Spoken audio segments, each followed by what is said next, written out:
बेशुमार लोग पाकिस्तान से यूरोप जाने की कोशिश करते हैं।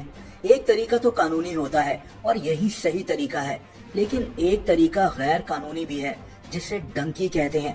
ये लफ्ज डोंकी है, लेकिन इसे डंकी ही कहा जाता है। इस वीडियो में आप इसी खतरनाक सफर के मुतालिक जानेंगे। दोस्तों, डंकी के जरिए यूरोप जाने का रूट पाकिस्तान से ईरान है, ईरान से तुर्की और तुर्की से यूनान और इटली है। इस तरह से जाने वाले लड़के पाकिस्तान में मौजूद एजेंट से राब्ता करते हैं। ये एजेंट्स इन लड़कों से लाखों रुपए वसूल करते हैं और फिर इनको एक ऐसे सफर पर रवाना कर दिया जाता है जहां से जरूरी नहीं कि इंसान जिंदा भी बच सके। अपनी फैमिली के लिए पैसे कमाने के लिए ये लड़के अपनी जान पर भी खेल जाते हैं।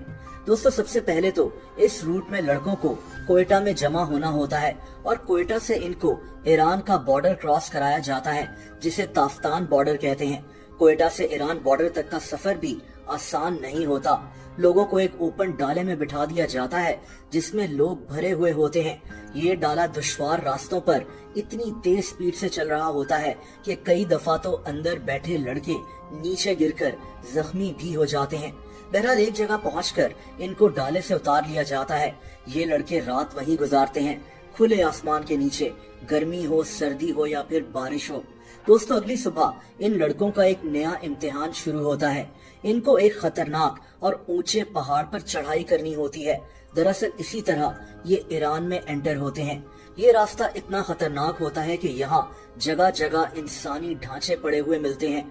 ये वो लोग होते हैं जो भूख और प्यास से मर गए थे। दोस्तों, कई लड़के इसी पहाड़ से नीचे गिरकर भी मारे जाते हैं। कोई चाह कर भी इनकी मदद नहीं कर पाता। बहरहाल इन लड़कों को इस पहाड़ की चोटी पर बिठा दिया जाता है। काफी देर के बाद जब इनको सिग्नल मिलता है तो ये लड़के पहाड़ से नीचे उतर जाते हैं। पहाड़ से उतरते हुए भी कई लड़के अपनी जान गंवा बैठते हैं। दोस्तों, पहाड़ से उतरकर ये लोग ईरान में एंटर हो चुके होते हैं। एक तरफ ईरानियन फोर्सेस का डर और दूसरी तरफ शदीद भूख और प्यास और सफर की थकान। यहाँ से इनको कभी एक डाले में लोड कर दिया जाता है और कभी तो इनको टैक्सी की डिग्गी में छुपा दिया जाता है, जहाँ एक डिग्गी में 3-3 लड़के मौजूद होते हैं। लड़कों का सांस लेना भी मुश्किल हो जाता है। कई लड़के तो इधर बेहोश भी हो जाते हैं। बहरहाल इसके बाद ये लोग ईरान की एक जगह पहुंचते हैं। यहाँ से रात में इन लड़कों को 4 से 5 घंटे फिर से पैदल सफर करना होता है। दोस्तों, इसके बाद कई गाड़ियां तब्दील करके लोग ईरान के शहर तेहरान पहुंच जाते हैं और वहां से इनको तुर्की का बॉर्डर क्रॉस कराया जाता है। ये काम भी बहुत मुश्किल है। तुर्की ईरान बॉर्डर पर फौजी पहरा दे रहे होते हैं, इसीलिए इन लोगों को भागकर बॉर्डर क्रॉस करना होता है। जो पीछे रह जाए उसको पकड़ लिया जाता है। खैर, यहाँ से इनको एक वैन में बिठाकर इन लोगों को तुर्की के एक शहर ले जाया जाता है। ये सफर 12 घंटे का होता है।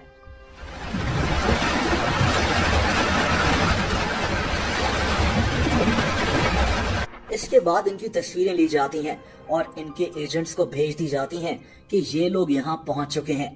दोस्तों, यहाँ से ये लोग ऊंचे ऊंचे पहाड़ क्रॉस कर एक समंदर के किनारे पहुंच जाते हैं, जहाँ ये लोग छुप कर बैठ जाते हैं।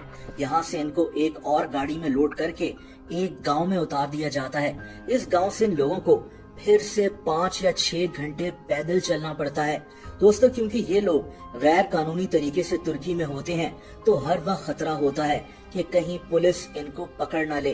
खैर, तुर्की से अब इन लोगों को यूनान यानी ग्रीस और इटली जाना होता है। ये सफर समंदर के जरिए भी किया जा सकता है और जमीनी रास्ते से भी। जमीनी रास्ते से जाना काफी मुश्किल हो जाता है। तुर्किश फोर्सेस यहाँ बहुत एक्टिव होती हैं, लेकिन दूसरी तरफ समुद्री रास्ता बेहद खतरनाक हो सकता है। ऐसे कई वाकयात सामने आए हैं जब समुद्री सफर में कश्तियां डूब चुकी हैं। इन लोगों को छोटी छोटी कश्तियों पर भी सफर करना होता है। समंदर की तेज लहरें या कोई तूफान किसी वक्त भी जानलेवा साबित हो सकती हैं। ये समुद्री सफर बहुत लंबा होता है। हर वक्त ये खतरा भी होता है कि यूनानी फोर्सेस इन लोगों को अरेस्ट कर सकती हैं। समंदर के रास्ते ही ये लोग यूनान और इटली पहुंचते हैं और यूं इनका ये खतरनाक सफर खत्म हो जाता है। दोस्तों, कोई नहीं चाहता कि वो अपना मुल्क छोड़कर गैर कानूनी तरीके से इतना खतरनाक सफर करे, लेकिन ये लोग अच्छे मुस्तकबिल की तलाश में होते हैं। बहरहाल किसी भी मुल्क में एंटर करने के लिए कानूनी रास्ता ही अपनाना चाहिए। इसके